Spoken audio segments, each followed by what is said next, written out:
Welcome back to Moments of Horror. Today's story is Why? It's for Yuck. They were called the Clean Team. 5 volunteers, a small town initiative.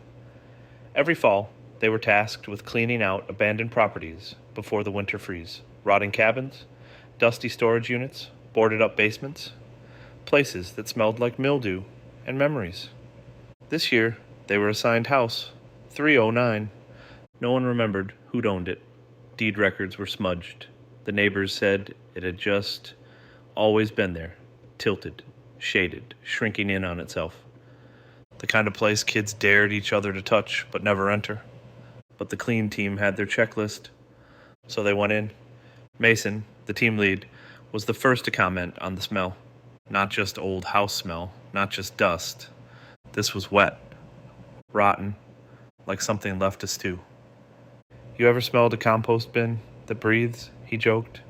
No one laughed. The deeper they went, the worse it got.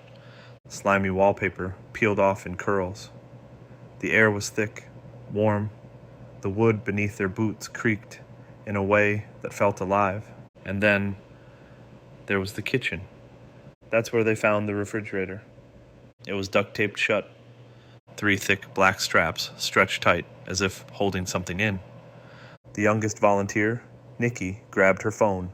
We should report this. But Mason was curious. Too curious. He cut the tape.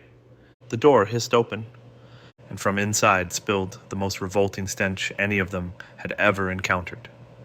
Not just spoiled food, not just old meat. This was something else. Jars, dozens of them, packed in rows, each filled with a different kind of sludge. Some green, some yellow. One, thick and black and full of something that looked like human teeth. Another jar, just fingers, small, curled, preserved. It was Nikki who noticed the post-it on the back wall of the fridge. Faded, stained, just 4 words. Don't feed the house. Too late, because the house had already woken up. The walls pulsed. The floorboards began to bubble.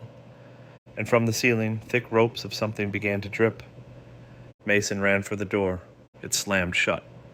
Nikki screamed as the jars began to pop, one by one, releasing whatever had been pickled inside them.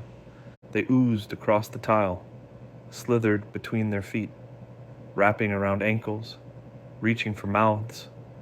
They were choking on the air now, the yuck of it, the taste of decay so sharp it made their noses bleed.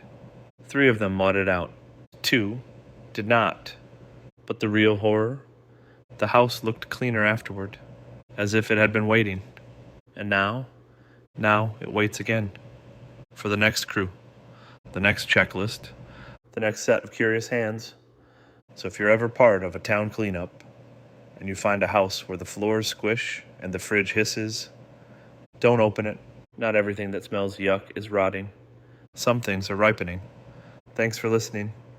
I'm KG Heartstopper, and always remember, you matter, you mean something. Go be kind.